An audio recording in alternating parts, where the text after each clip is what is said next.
Malaking bahagi ng bansa uulanin dahil sa pinagsamang epekto ng bagyong Krising at Habagat.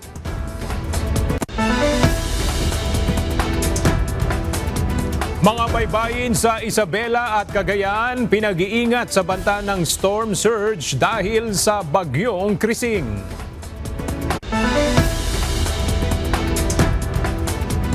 Ilang lugar sa Visayas makararanas ng malalakas na pag-ulan. Mga residente pinag-iingat sa banta ng landslide at mga pagbaha. Mga mangingisda sa Laurel, Batangas dumadaing sa mababang kita bunsod ng issue ng missing sa Bungeros. State of calamity posibleng ideklara ng munisipalidad.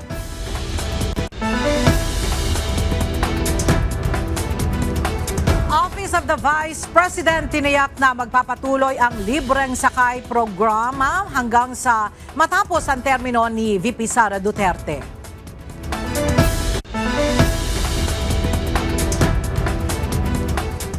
At hiling ng Israel na bawiin ng warrant of arrest kay Prime Minister Benjamin Netanyahu hindi pinagbigyan ng International Criminal Court.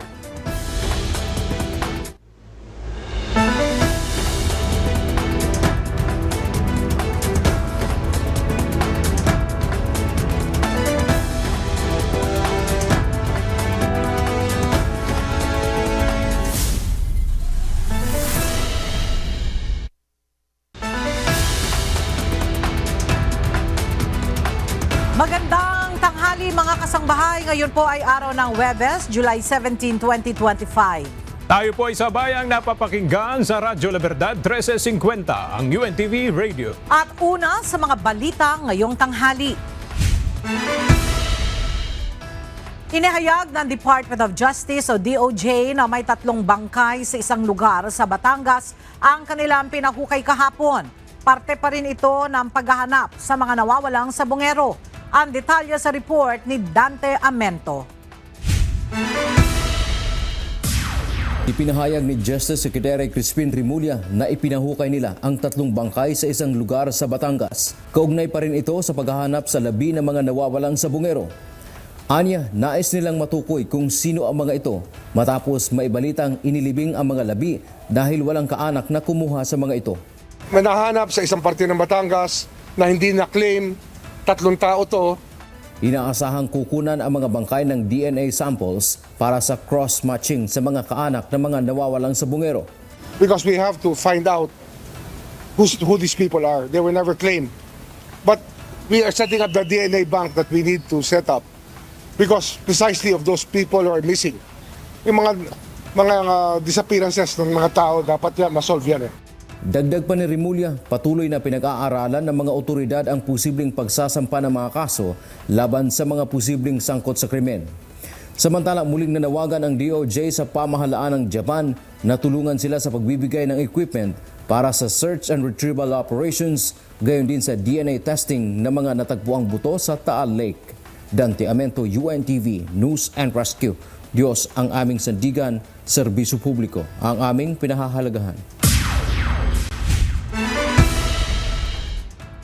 Umabot na sa mahigit 300 square meters na ang nagagalugad ng mga technical diver ng Philippine Coast Guard kaugnay pa rin ng paghahanap sa mga nawawalang sabungero na pinaniniwala ang itinapon umano sa Taal Lake.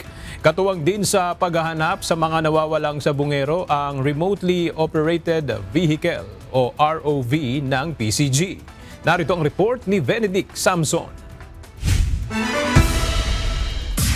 Nasa 186 square meters na ang nagalugad kahapon ng mga technical diver ng Philippine Coast Guard sa bahagi ng Taal Lake kung saan pinaniniwala ang itinapon ng mga nawawalang sabungero. Bukod sa mga diver, katulong na rin sa ginagawang paghahanap sa ilalim ng lawa ang Remotely Operated Vehicle o ROV. Kapag may nakitang kahina-hinalang bagay ang ROV, tsaka pa lamang sisisid ang mga technical diver upang kumpirmahin kung may lamang hinihinalang buto ang namataang sako sa ilalim. Sinabi rin ng PCG na maraming debris sa ilalim ng lawa ng Taal, gaya na lamang ng mga sako ng feeds na napunta sa ilalim. Pero kahit hanggang 4 na oras pwedeng gamitin sa ilalim ng lawa ang ROV, hanggang 1 oras lamang nila itong ginamit upang masiguro ang equipment optimal performance at safety of operations. Ayon pa sa PCG, mas lalawakan pa nila ang paghahanap sa ilalim ng Taal Lake.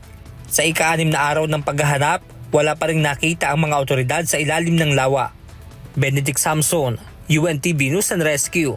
Diyos ang aming sandigan, serbisyo publiko ang aming pinahahalagahan. Binigyan ng ayuda ng pamahalaan lungsod ng Laurel, Batangas ang nasa 400 mga mangingisda sa kanilang bayan na naapektuhan ng kabuhayan ng issue ng mga nawawalang sabungero. Dumadaing ang ilang mga mangingisda doon na labis na bumagsak ang presyo ng kanilang itinitindang mga isda at halos wala nang bumibili ng mga ito mula nang pumutok ang issue ng missing sabungeros. Mula pa rin sa Laurel, Batangas, makibalita tayo kay Benedict Samson live. Benedict, nasa magkano na lang ba ang bentahan nila ng isda dyan at anong paraan ang gagawin ng lokal na pamahalaan para matulungan ang mga mangingisda dyan? Magandang umaga, Ella. Ayon nga sa mga nakapanayam nating mangingisda ay naglalaro sa 50 hanggang 80 pesos yung bentahan ng kada kilo ng tilapia dito nga sa Laurel. At kwento rin nila na kapag wala silang kapag walang bumibili sa kanila ay gumagawa na lamang sila ng iba't ibang mga paraan para nga maitawid yung pang-araw-araw nilang gastusin. Ayon kay Larry Molina, noong hindi pa pumuputok ang issue nung nawawalang sabungero na itinapon umano sa Taal Lake, ay malakas pa ang bentahan ng tilapia sa kanilang lugar na umaabot ng nasa 140 pesos per kilo. Sa 50 kilo na naibebenta nila, nasa 1,500 pesos ang kanyang kinikita. Siguro po ngayon 500 dahil nga minsan po nababalik pang isda eh. Pagka yung nagtitinda po kami, ganun po. Hindi po namin benta. Hindi po maiwasan dahil yung sinasabi nila na hindi na daw, hindi daw safe kainin. Dahil po sa mga unang issue. Dagdag pa niya na sa fish cage ang mga isdang ibinebenta nila kung kaya't ligtas itong kainin.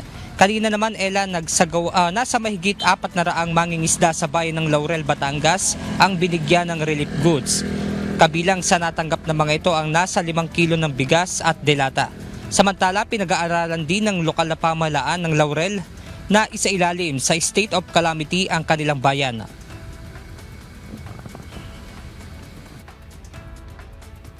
As of now ay pinag-aaralan po na kung idideklara po ang state of calamity sa lokal na pamahalaan. Nasa pag-aaral pa po ito sapagkat pinapakiramdaman pa rin po natin ang economic status ng ating bayan.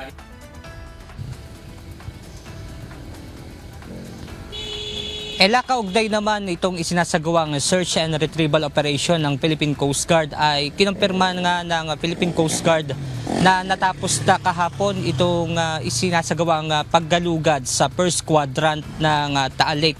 At ngayon ay nagsimula na sila doon naman sa third quadrant. At yan muna ang ating update mula rito sa Laurel, Batangas. Paliksin niyo yan, Ella. Maraming salamat, Benedict Samson. Tiniyak ni Department of the Interior and Local Government Secretary John Vic Remulla na siya mismo at si Philippine National Police Chief General Nicolas Torre III ang mismong aaresto sa mga sangkot sa kaso ng missing sabongeros. Ayon kay Secretary Remulla, wala silang sasantuhin, maging ito man ay mataas na opisyal ng gobyerno. Mula sa Kamkrame, makibalita tayo kay Lea Ilagan live. Lea, ano na ba yung latest development dito sa mga isinasangkot sa kaso ng mga nawawalang sabungero? Magandang tanghali sa iyo, Aga. Pinagsusumite na ng counter affidavit nga ng National Police Commission ang 12 aktibong pulis na naka-restrictive custody dito sa Campo Crame. Bigyan sila ng 5 araw para magsumite ng kanilang sinumpaang salaysay. Sabi ni Secretary Remulla, kung mabibigo ang mga pulis na magsumite ng kanilang affidavit, formal nang isasampa ang administrative case laban sa mga ito. Kahapon, sinabi din ni Secretary Remulla na handa silang arestuhin ang mga mapatutunayang sangkot sa pagpatay sa mga nawawalang sabungero. Sila mismo, PNP Chief Police General Nicolas Torre III, ang aaresto sa mga ito kung kinakailangan. Sinabi ni Secretary Remulla na wala silang sasantuhin, maging ito man ay mayor, gobernador o kahit na senador. Aga? Maraming salamat, Lea Ilagan. Mariing itinanggi ni Mayor Bernie Tacoy na matag-ob Leyte ang mga paratang ni Julie Dondon Patidongan hinggil sa umunay connection niya kay retired Police General Jonel Estomo.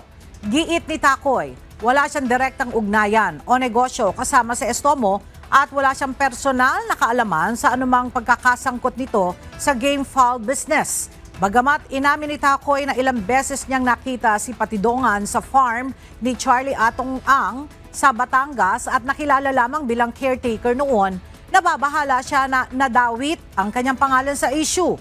Bilang isang lehitimong negosyante na may interes sa sabong, nilinaw niyang ang kanyang pagsali sa Alpha Group ay ginawa ng may mabuting hangarin at para sa mga derbies sa bansa at abroad. Nanawagan si Tacoy kay Patidongan na huwag idawit ang kanyang pangalan sa mga isyong wala siyang kinalaman at binigyan diin na nananatili siyang nakatuon sa paglilingkod sa kanyang mga nasasakupan. Lumalaking national crisis at hindi entertainment ang online gambling. Ito ang binigyang diin ni Senator Joel Villanueva kasabay ng panawagan nito ng pagbabawal sa naturang sugal at pagpaparusa kaugnay nito. Ang detalye sa report ni Asher Cadapan Jr. Nagiging mas lalong mapanganib ang paglaganap ng online gambling ayon kay Senador Joel Villanueva. Paliwanag ng mambabatas, mas madali na ngayong gawin ang pagsusugal dahil kahit saan ay maaari ng mag-online gambling. Ngunit binigyan diin ni Senador Villanueva na winawasak ng sugal ang moral ng lipunan. Maging ang kinikitaan niya ng pamahalaan mula sa buwis sa operasyon ng online gambling ay hindi sapat para magbigay dahilan sa pinsalang dulot nito sa mamamayan. Itong online gambling is not simply a game but a growing national crisis. I would consider this as a national crisis. Hindi po ito entertainment eh. This is addiction. This is promoting addiction, promoting greed. Kaya po dapat talaga wakasan natin itong online na gambling na ito. Nag-anunsyo na rin ang GCash na magpapatupad ng mas mahigpit na regulasyon laban sa advertisements ng online gambling. Ngunit para kay Villanueva, hindi pa rin ito sapat at iginiit ang tuluyang pagbaban o pagpapatigil ng naturang sugal online. Kasi pagka tingi-tingi yung ating polisiya para ayusin at talagang siguruhin na nasa tamang direksyon tayo, hindi po magiging epektibo yung sasabihin natin, lagyan ng limit, etc. Bakit hindi natin i-totally ban tapos tsaka natin tignan ano yung mga po pwede natin gawin? Tsaka natin strictuhan yung age limit. Tsaka natin strictuhan yung status kung ikaw ba ay na-addict na. Kasi sa mga casino, physical casinos, hindi ka pwedeng paulit-ulit nakita na may addiction ka. Iba-ban ka dun eh. Dito wala eh. Walang mekanismo dito eh sa ganitong uri ng scheme ng online na gambling. Isa sa priority bills na inihain ni Senador Joel Villanueva sa Senado ay ang pagbabawal sa online gambling. Panukala rin ito ang pagpapataw ng parusang pagkakakulong o multa laban sa individual na nag-o-online gambling. Gayon din sa korporasyon o asosasyon na nag-ooperate nito o di kaya ay sa public official o empleyado ng gobyerno na sangkot dito. Asher Cadapan Jr., UNTV News and Rescue. Diyos ang aming sandigan, serbisyo publiko ang aming pinahalagahan.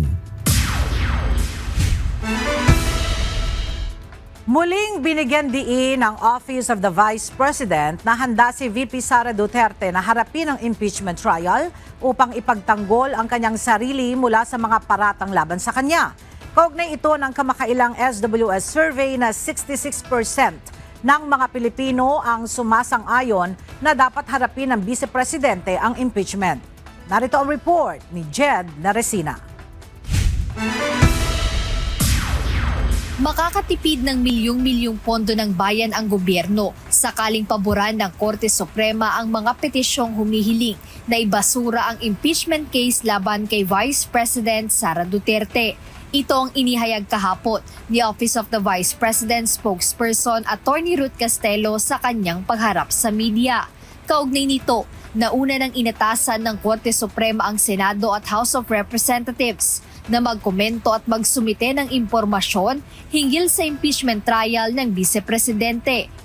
If it's not, if the Supreme Court says it cannot be heard at this time, and then we'll be very lucky actually as a country because we'll save millions and millions of people of money on the trial that is technically defective from the beginning.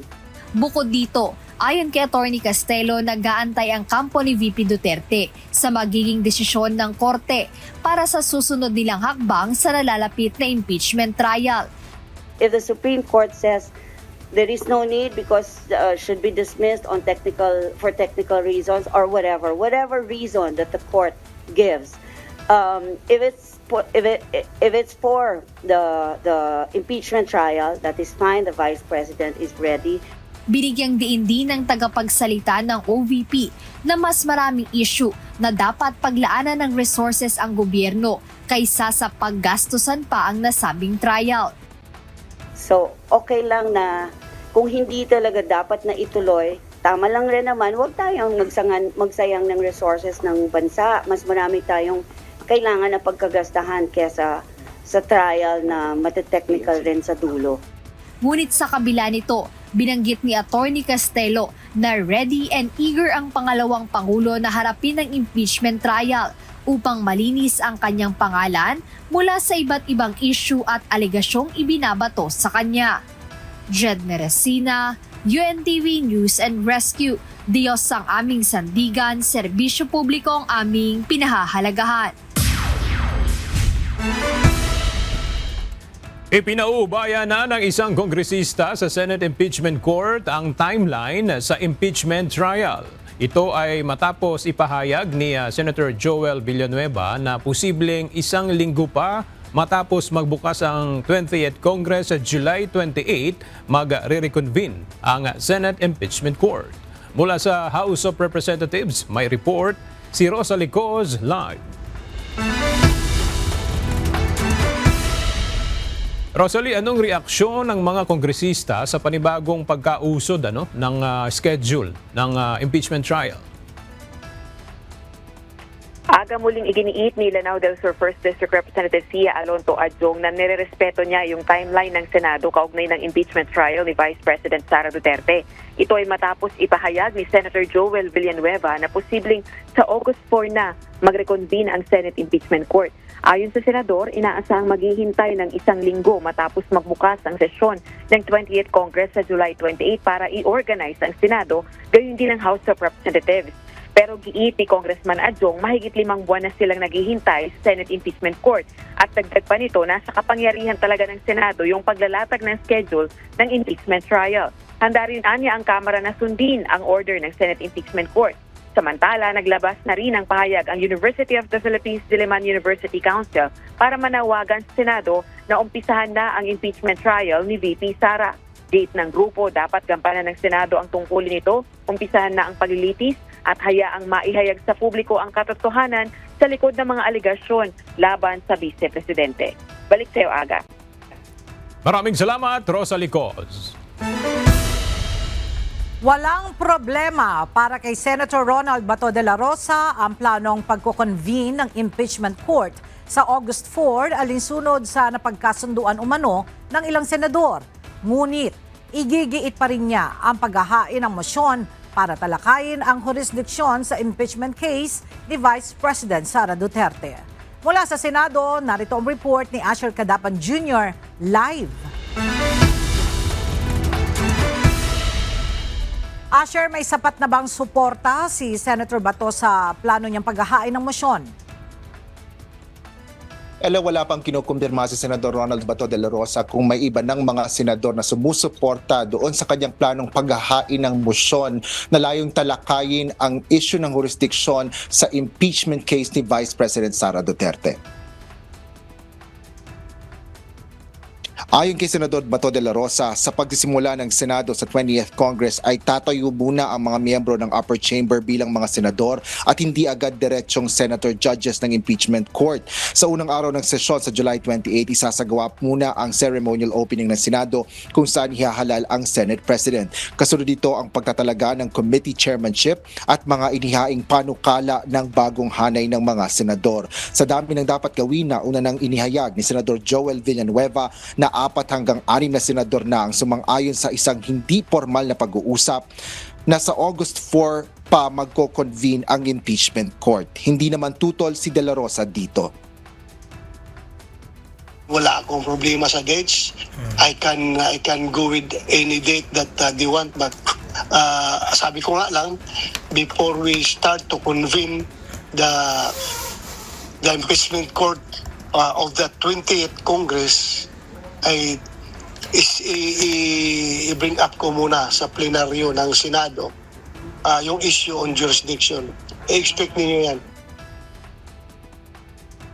Dagdag pa ni Senador De La Rosa, payag siyang ihain ng motion para talakayan ang issue ng jurisdiction sa impeachment court kung hindi man ito papayagan gawin sa plenaryo. Ngunit binigyan din ng mambabatas na walang prohibition sa kanya na magbukas ng partikular na issue kaugnay ng impeachment court sa plenary session. Ito ay matapos sabihin ni Senador Risa Ontiveros na lahat ng mga usapin sa impeachment case ay dapat pag-usapan sa loob ng impeachment court. Habang sinabi naman ni Senador Panfilo Ping Lacson na trabaho ng prosecution at depensa ang paghahain ng motion at pleadings na may kinalaman sa impeachment case. Opinion niya yan. Opinion niya yan. Because nasa rules naman namin na pwedeng isettle ng Senado yung jurisdiction before mag-convene ng impeachment court. Pwede naman namin isettle yung case itself. Ella, sinabi rin ni Senador Bato de la Rosa na asahan na sa July 29 ay kanyang ipipresenta itong sa plenaryo, itong usapin nga ng kaugnay ng jurisdiction sa impeachment case. At aniya ay tatayuan at pagdedebatihan nila ang usaping ito sa gitna ng pahayag ng ilang senador na hindi sang-ayon sa planong ito ni Senador De La Rosa. Yan ang latest dito sa Senado. Balik sa kayo, Ella. Maraming salamat, Asher Kadapan Jr. Tanggap na umano ni dating Pangulong Rodrigo Duterte ang kanyang kapalaran. Ito ang ipinahayag ni Elizabeth Zimmerman, ang dating asawa ng dating Pangulo, matapos niyang bumisita sa detention facility ng ICC. Ayon kay Zimmerman, napag-usapan nila ang kagustuhan nitong i-cremate siya at nagpasalamat din sila sa patuloy na suporta. And I asked him what would be your message to the people outside. If it is his destiny to be here, then so be it. He has no apologies, no regrets, and that's it. He's accepting it already, and that's why we talk about the cremation. Dagdag pa ni Zimmerman, bukas pa rin ang alok niya na tumuloy sa kanyang bahay si FPRRD kapag nakalaya at kung gugustuhin ito. Yes, I told already my children about that beforehand. Sabi ko, beforehand I have been saying to them that if that is also his choice. It's not my choice. Kung gusto niya doon sa bahay ko, okay lang. Oh, that's really nice. Yeah, no strings attached.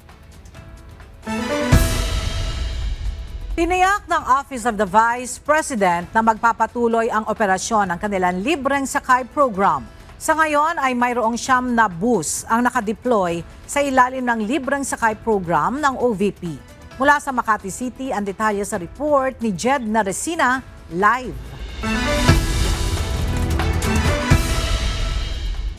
Jed, hanggang kailan itong libreng sakay program ng OVP?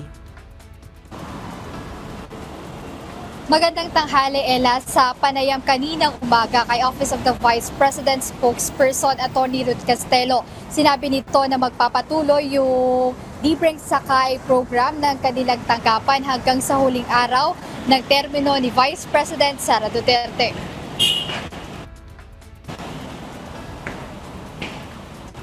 Isang buwan pag-upo ni Vice President Sara Duterte ay inilunsad na ng kanyang tanggapan ang libreng sakay program. Ang inisyatibong ito ay naglalayong makadagdag sa mass transportation sa iba't ibang bahagi ng bansa. At kasama rin sa pangunahing nais matugunan ng OVP ay ang pangangailangan ng mga commuter lalo na tuwing rush hour. Ayon kay OVP spokesperson Attorney Ruth Castelo, 9 na bus na ang idineploy ng libreng sakay program ng Office of the Vice. Doon itong mga ruta sa Metro Manila, Naik Cavite, Cebu, Bacolod, Davao, at ang pinakabagay ay sa Tacloban. Kasabay nito binigyang diin ni Attorney Castelo. Hindi kalaki ng budget ng OVP. Sisikapin nilang masustain ang nasabing programa. Even if we cannot sustain it anymore, itutuloy pa rin natin kasi ito yung serbisyo na pinakadirektang nakaka-affect. Alam mo yung instant benefit doon sa sasakay, diba? Nag-start siya ng August 3, 2022 hanggang sa last day ng term ni Vice President Duterte, meron pa rin patatakbuhin na libreng sakay. Dagdag pa ng tagapagsalita ng OVP na nais nilang mapalawig ang oras ng biyahe ng libreng sakay, lalo na ngayong panahon ng tag-ulan. Kaugnay nitong kagustuhan ng Office of the Vice President na mapalawig yung oras ng biyahe ng kanilang libreng sakay, partikular na dito sa EDSA Bus Carousel. Binanggit ni Attorney Castelo na nagsumite na sila ng request sa Department of Transportation na hiling nila na i-extend o mapahaba from 4 a.m. in the morning hanggang 10 a.m. in the morning yung oras na morning trip nila, at pagdating naman sa hapon o gabi ay ma-extend ito hanggang 10 p.m. So ayan yung inaantay ngayon ng OVP kung aprobahan ng DOTR. Ayan muna update, balik sa'yo, Ella. Maraming salamat, Jed Naresina. Nagbabala ang Office of the Vice President sa isang organisasyon na nagngangalang Viral International Publishing. Ayon sa OBP, ang nasabing organisasyon ay gumagamit ng larawan ni Vice President Sara Duterte sa ilan nilang promotional materials. Ito ay para sa isang dinner at awards ceremony na tinatawag na Viral Awards sa July 27 sa Okada, Manila, na may ticket fee na 4,999 pesos. Paglilinaw ng OBP, wala silang natatanggap na anumang komunikasyon hinggil sa nasabing event para sa partisipasyon ni VP Sara, kaya naman inaccurate o hindi nila totoo na dadalo o isa sa mga awardee doon ang Vice Presidente. Muli namang binag-iingat ng OBP ang publiko sa mga mapanlinlang na post na nakikita sa social media. Mahigit isang linggo bago ang ika-4 na State of the Nation Address o SONA ni Pangulong Ferdinand Marcos Jr., nagpahayag ang ilang kongresista ng mga isyong gusto nilang marinig sa taunang ulat sa bayan ng Presidente. Kabilang dito ang issue ng legislated wage hike at ang tugon ng Pangulo sa panawagan tuluyan ng ipagbawal ang online gambling sa bansa. Ang detalye sa ulat ni Rosalie Coz. Maraming suliraning kinakaharap ngayon ang Pilipinas, subalit ilang issue ang gustong partikular na marinig ng ilang kongresista sa ika-4 na State of the Nation Address o SONA ni Pangulong Ferdinand Marcos Jr. Para kay ACT Teachers Party List Representative Antonio Tinio, ang hindi na ipasang panukalang batas na aumento sa sahod ang nais nitong marinig sa taunang ulat sa bayan ng Presidente. Hamon sa Malacanang ito, no, na nakita natin ano ba talagang gusto ng mga kababayan natin. Gusto nila ng nakabubuhay na sweldo o sahod, pero kailangan sigurong mag-isip ang mga economic managers, no, pag-isipan nilang muli at i-reconsider nila ang kanilang posisyon dahil malinaw yung clamor for a living wage, no, para sa mga pamilyang Pilipino. Bukod dito, nais din ng kongresistang malinawan sa mga aksyon ng PBBM administration kaugnay ng pananatiling mataas ang presyo ng mga bilihin sa bansa. Si Laguna 1st District Representative Ann Matibag, nais marinig sa SONA ang magiging bunga ng official state visit ni PBBM sa Washington, D.C., USA. Kabilang sa pakay ng Philippine President ang pagtalakay sa 20% na taripang ipinataw ng Estados Unidos sa mga serbisyo at produktong gawang Pilipino. Sana pagbalik ng ating mahal na presidente, ang isa sa mga good news ang ating pagbaba ng 20% tariff rate na binigay ng United States, na inimpose ng US sa mga goods from the Philippines to America.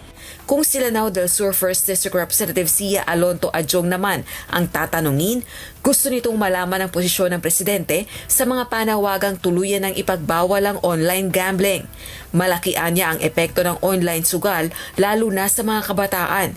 Ilang mambabatas na ang naghain ng panukalang total ban o regulation sa online gambling, hindi pa man tuluyang nagbubukas ang 20th Congress.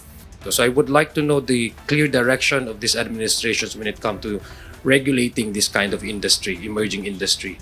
Umaasa rin itong mababanggit sa fourth SONA ni PBBM ang mga reforma sa paglaban sa katiwalian, pagsusulong ng accountability at transparency sa mga transaksyon sa gobyerno, kabilang na ang paggamit sa confidential funds. Sa July 28 na ang ika-4 na SONA ni PBBM.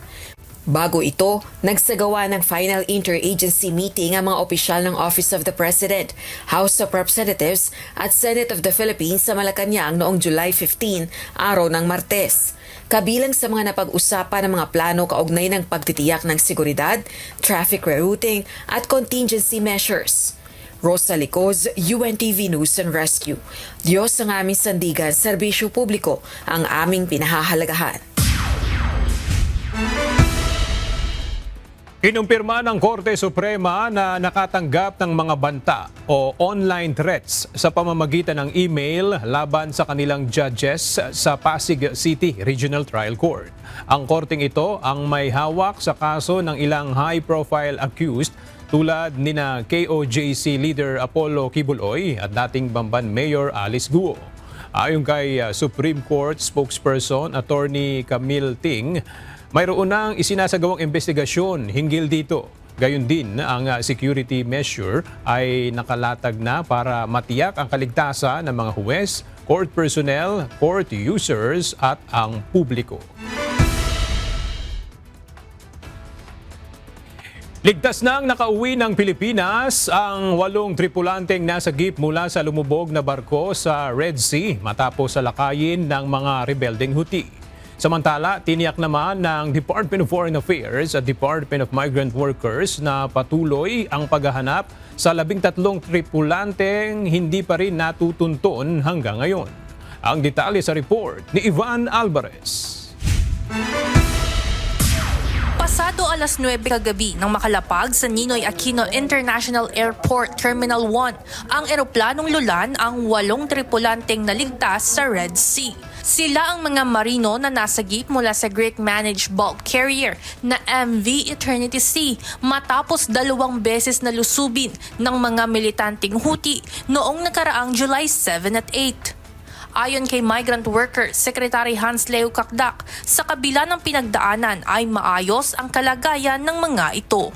A lot of resilience, a lot of Filipino strength, fortitude, and should I say, the willpower, determination to survive. Dagdag pa ng kalihim, walang tinamong physical injuries ang mga marino bukod sa sunburn na marahil umano sa matagal na oras na paglangoy sa dagat bago tuluyang na-rescue. Pagsisiguro naman ng Department of Foreign Affairs na patuloy silang nakikipag-ugnayan sa mga otoridad upang maalam ang nangyari sa 13 pang tripulanteng na nanatiling unaccounted. Wala pa tayong makukumpirma kung sa number of casualties or kung talagang may hawak yung mga Houthi sa tilan sila. Pero isipin lang natin, kung meron man hawak sila, at least alam natin buhay. Buhay yung mga tripulante at tulad ng nangyari na noon, gagawin ng DFA lahat, in cooperation with other agencies. Meron tayong mga partners, diplomatic partners. Dagdag naman ni Secretary Kakdak, tuloy ang ugnayan sa ship owner upang matukoy kung anong nangyari sa mga ito matapos ang unang isinagawang rescue operation. The rescue boat had to leave. No? And it did not necessarily mean na call off yung search. We are still working with the ship owner in terms of how to account for the others. Pagtitiyak nito, ginagawa na nila ang lahat ng paraan para matunton ang 13 marino, kasabay ng pakikipag-ugnayan na rin naman sa pamilya ng mga ito. Samantala, tumanggap naman ng tulong mula sa iba't ibang ahensya ng gobyerno ang 8 repatriated seafarers upang makapagsimula muli matapos mawala ng hanap buhay abroad. Ivan Alvarez, UNTV News and Rescue. Diyos ang aming sandigan, serbisyo publiko ang aming pinahahalagahan. Ipinadala ng US ang isang guided missile destroyer samantalang ginamit ng Philippine Navy ang pinakabago at modernong barko nito na BRP Miguel Malvar sa isinagawang ika-8 Maritime Cooperative Activity kahapon sa karagatang sakop ng Zambales sa WPS. Naging matagumpay ang pagsasanay sa kabila ng pagpaparamdam ng mga barko ng China. Narito ang report ni Ryan Lacanlale.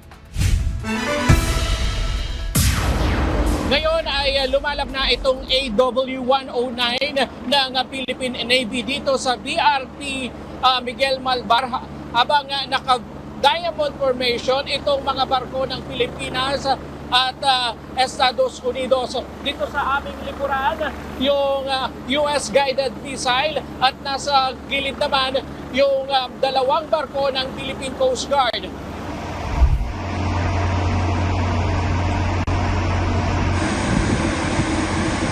Bahagi ito ng isinagawang pagsasanay kahapon ng mga barko at air asset ng Pilipinas at Estados Unidos. Isinagawa ang ika-8 edisyon ng Maritime Cooperative Activity, 50 nautical miles sa kanlurang bahagi ng karagatan ng Zambales. Ginamit sa bilateral exercise ang BRP Miguel Malvar na pinakabago at advanced na barkong pandigma ng Philippine Navy. Kauna-unahan ito sa Malvar-class guided missile frigate na dumating lamang sa bansa nitong buwan ng Abril.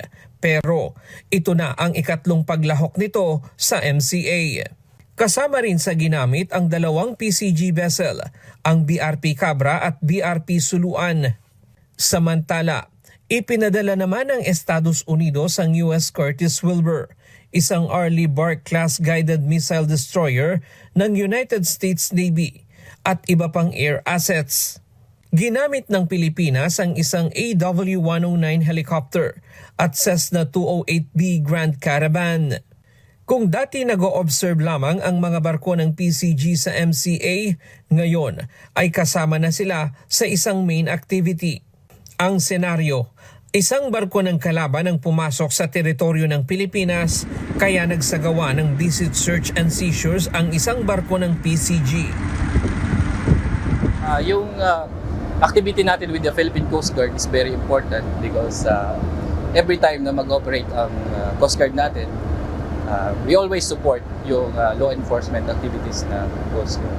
So we are here to show that the coordination and interoperability with the Philippine Navy and Philippine Coast Guard to include yung partner nations natin is enhanced and improved through the conduct of maritime cooperative activities. So actually this was a great experience for us pilots kasi actually ito yung first time na nakaland yung this type of aircraft, the AW109, to land dito sa our newest naval vessel, the Miguel Malvar. So it was a great experience for us, best training sa atin mga pilots and tandem tayo sa barko. Ngunit hindi pa man nagsisimula ang pagsasanay ay nagpakita na ang mga barko ng China. Ilan sa mga namataang sasakyang pandagat ng China ang isang Jiangkai-class frigate 551, Jiangdao-class corvette 646 ng People's Liberation Army Navy at isang Chinese Coast Guard vessel 4203. Ang People's Liberation Army Navy 551 lumapit ng hanggang 3 to 4 nautical miles mula sa BRP Miguel Malvar pero mas dumikit ito sa 2 barko ng Philippine Coast Guard at nagmaniobra sa likod ng isang PCG vessel. Tila binabantayan nito ang dalawang barko ng PCG na kasama sa pagsasanay. Nakamasid naman sa malayo ang isa pang PLA Navy vessel at ang Chinese Coast Guard vessel. Gayunman, hindi ito nakaantala sa pagsasanay ng hukbong dagat ng Pilipinas at Estados Unidos. Nothing unusual, ma'am. Ibig sabihin, nandun lang po sila sa area. Wala silang any activity na naka-interfere sa pag-conduct po natin ng exercise. We were able to execute the exercise as planned and successfully. Kapansin-pansin din ang pag-iwas ng PLA Navy sa barko ng Estados Unidos kapag dumidikit ang barko ng US sa mga PCG vessel. Lumalayo ito at saka lamang lumalapit kapag lumayo na ang US guided missile ship. Layunin ng pagsasanay ang pagpapalakas ng interoperability ng magkakaalyadong hukbong dagat sa pamamagitan ng iba't ibang pagmamaniobra. Taong 2023, nang sinimula ng MCA sa pagitan ng Pilipinas at Estados Unidos bilang bahagi ng pagpapalawak ng seguridad sa Indo-Pacific region. Ryan Lacanlale, UNTV News and Rescue. Diyos ang aming sandigan, serbisyo publiko ang aming pinahahalagahan. Nangunguna pa rin ang issue sa pagtaas ng presyo ng mga bilihin sa nais ng mga Pilipino na aksyonan agad ng gobyerno. Sa huling resulta ng survey Pulse Asia, inflation ang most urgent national concerns ng mga Pilipino na may 62%. Umapangalawa ang pagtaas o pagtataas sa sahod ng mga manggagawa na may 51%. 26% ang pagsugpo sa kahirapan, paglikha ng trabaho na may 25% at paglaban sa korupsyon na may 24%. Isinagawa ang survey noong June 26 hanggang June 30 mula sa 1,200 respondents.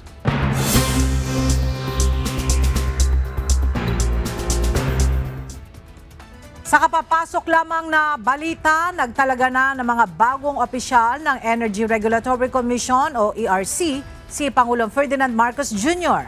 Ini-appoint ng Pangulo bilang chairperson ng ERC si Attorney Francis Saturnino I na isang energy expert.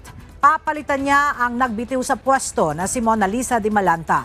Kasabay ring itinalaga bilang mga commissioner ng ERC sina Attorney Amante Liberato at Paris Real.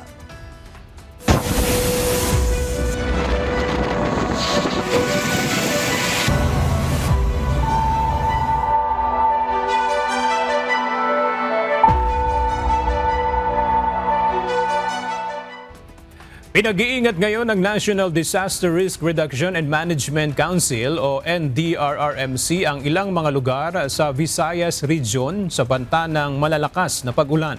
Base sa advisory na ipinost ng NDRRMC as of 9:18 a.m. kanina, mayroong orange rainfall advisory sa area ng Leyte, Iloilo, Guimaras, Capiz at Aklan.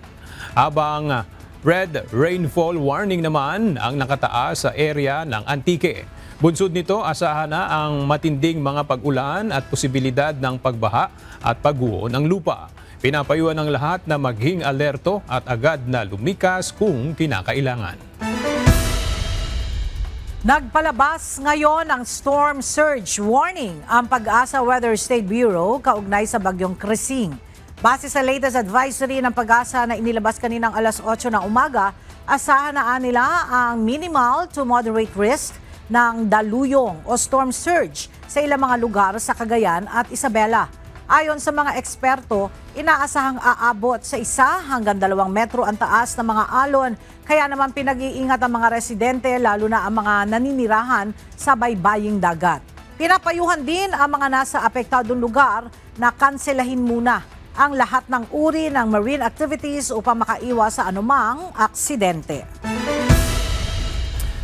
Nakaranas ng mga pagbaha ang ilang lugar sa lalawigan ng Palawan. Bunsod ng pinagsamang epekto ng habagat at bagyong Krising na nagdadala ng mga pag-ulan sa isla.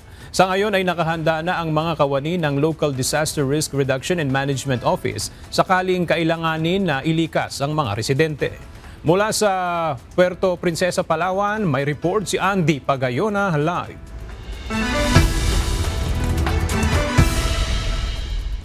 Andy, kumusta ang panahon dyan? Maulan pa rin ba dyan? At ano-anong mga lugar dyan yung binaha dyan sa area ng Palawan? Yes, magandang tanghali aga. No? Mula pa kaninang madaling araw, particular yan dito sa Puerto Princesa, ay patuloy yung mga nararanasang mga pagulan, maging ang ilang mga munisipyo sa lalawigan ng Palawan. At dahil dyan, ilang kalsada na yung inapawan ng tubig baha dito sa Palawan dahil nga sa patuloy na mga pagulan, bunsod ito ng habagat at bagyong Krising.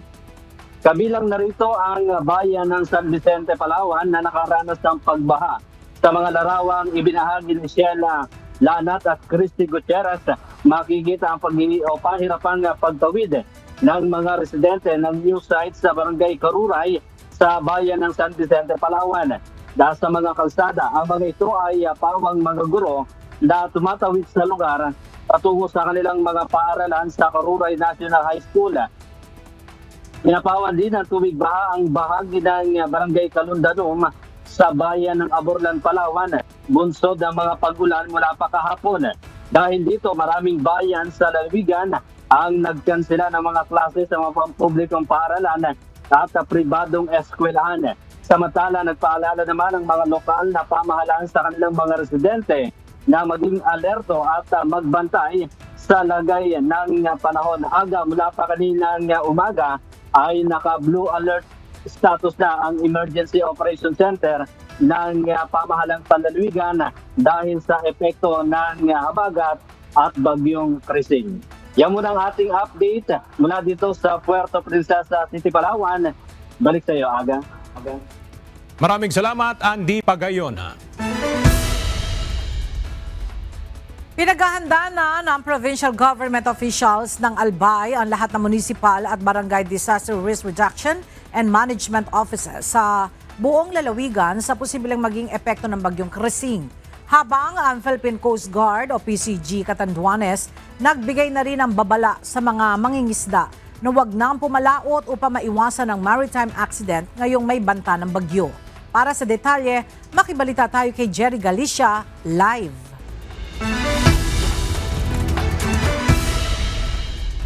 Jerry, maulan pa din ba dyan sa Bicol?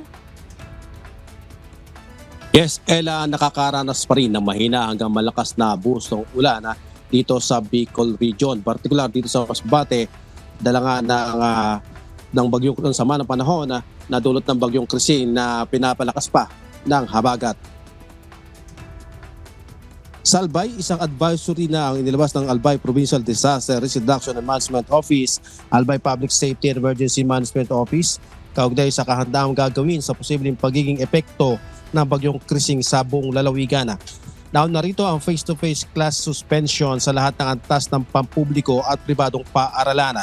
Lahat ng municipal at barangay disaster risk reduction management councils naka-heightened alert na din sa maging epekto ng sama ng panahon. Habang ang pamunuan ng Philippine Coast Guard o PCG Catanduanes ay maaga na nawagan sa mga mangingisda na iwasan ang pumalaot sa gitna ng karagatan upang maiwasan ang maritime incident. Bagamat walang nakataas na storm warning signal sa Bicol Region, nagdadala naman ng malakas na buhos ng ulan ang habagat dulot ng bagyong Krising. Nag-standby naman ang puwersa ng PCG Bicol at handang rumisponde sa anumang posibleng epekto ng sama ng panahon. Kahapon nagsagawa ng Pre-Disaster Risk Assessment o PIDRA sa Governor's Conference Room ang PDRRMC.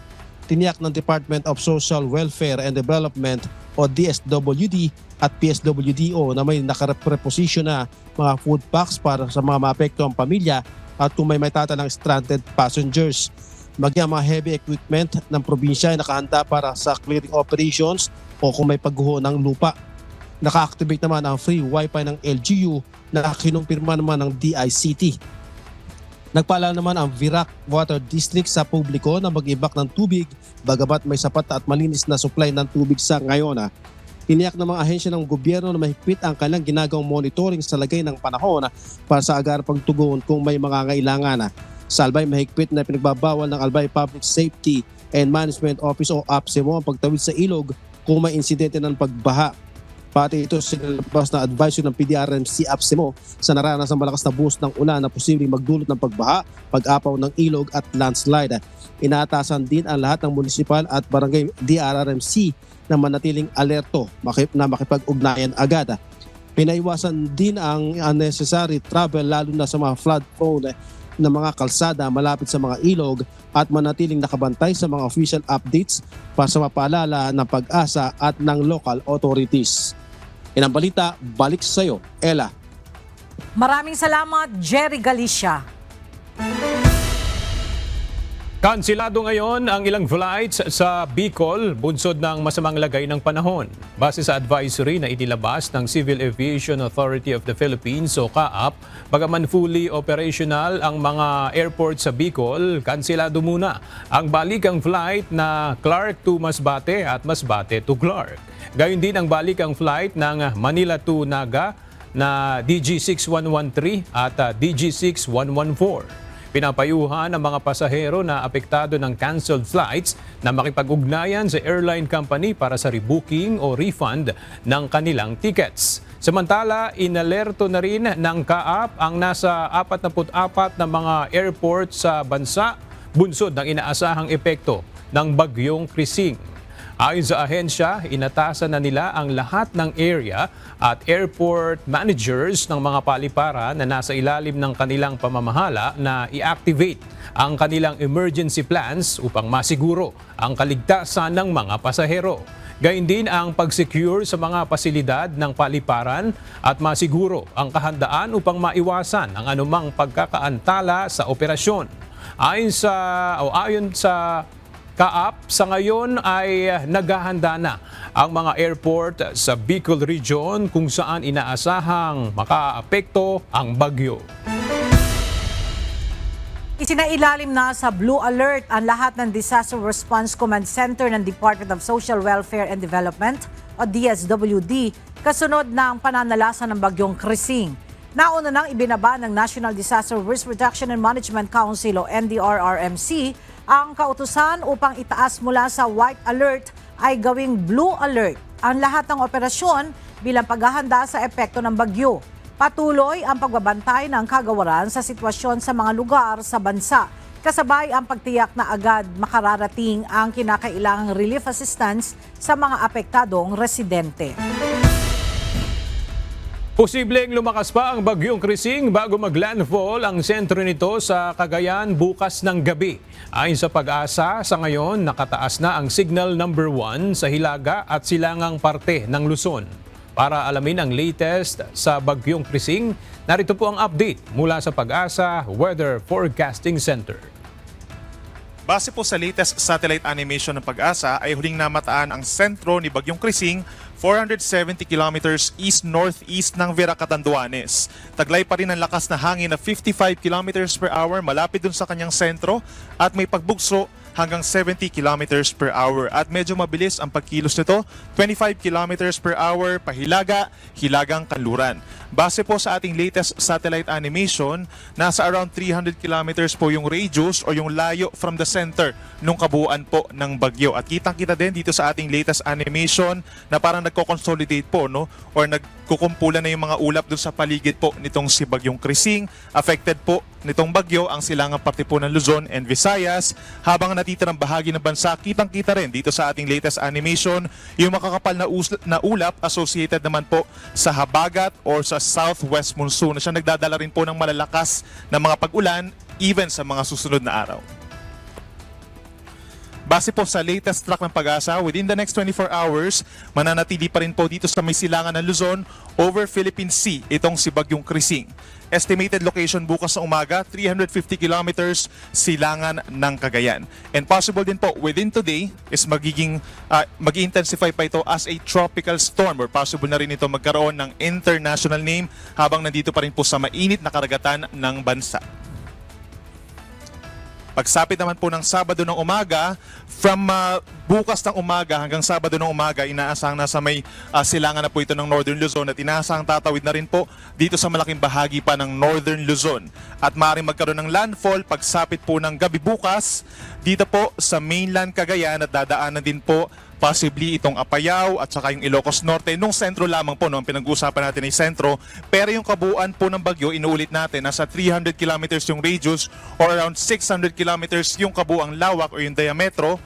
So ibig sabihin, maapektuhan din po yung kabuuan ng bagyo, itong bahagi pa po ng Catanduanes, then possibly dito rin po sa may Aurora at malaking bahagi pa po ng Northern Luzon sa susunod po na 2 hanggang 3 araw.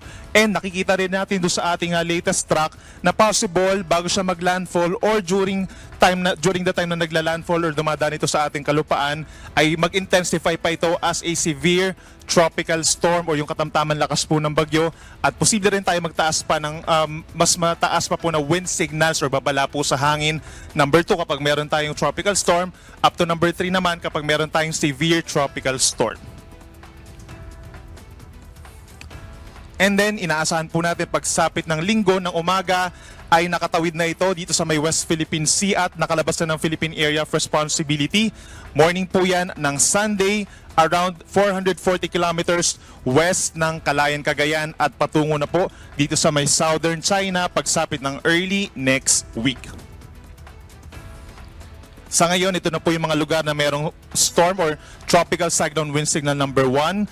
Itong mga lugar po sa may Hilaga at Silangang parte po ng Luzon, kabilang ng Southern Batanes, buong Cagayan, kabilang ng Babuyan Island, signal number 1, Isabela, Quirino, northeastern portion of Nueva Vizcaya at hilagang bahagi ng Aurora, signal number 1. Meron din po tayong babala ng hangin bilang 1 dito po sa Apayao, Abra, Kalinga, Mountain Province, Ifugao, Ilocos Norte, at dito na rin po sa hilagang bahagi pa ng Ilocos Sur at maging dito rin po sa northern and eastern portions of Catanduanes na hagip po siya nung kabuuan ng bagyong Krising. So ibig sabihin po, simula po mamaya hanggang bukas, posible ang malalakas na hangin dito sa mga nabanggit natin na lugar.